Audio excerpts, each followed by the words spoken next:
Does infrastructure privatization reduce costs? Have you ever wondered if handing over public infrastructure to private companies can actually save money? This question is at the heart of the debate surrounding infrastructure privatization. Let's break down what this means and how it connects to liberal ideology and the rise of neoliberalism. Infrastructure privatization involves transferring ownership or management of public assets like roads, airports, and water systems from the government to private entities. Supporters argue that privatization can lead to cost reductions through better management and increased competition.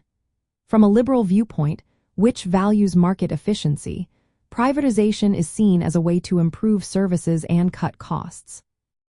In the case of airports, studies show that privatization can enhance operational efficiency. When private equity investors are involved, airports often see improvements in productivity. This can happen through better management practices and investments in technology.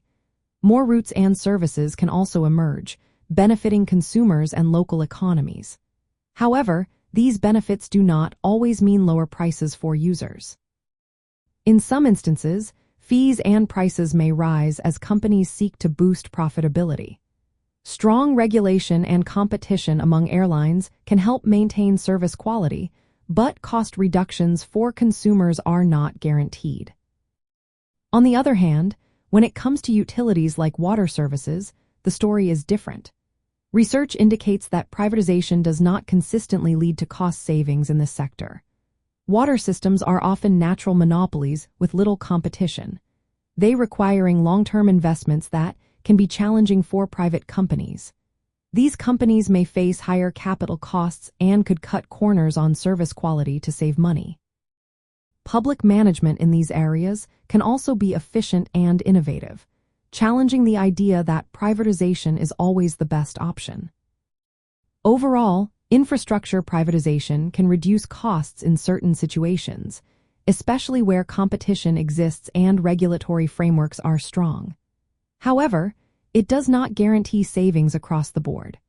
The long-term nature of infrastructure investments and the essential services they provide play a significant role in determining outcomes.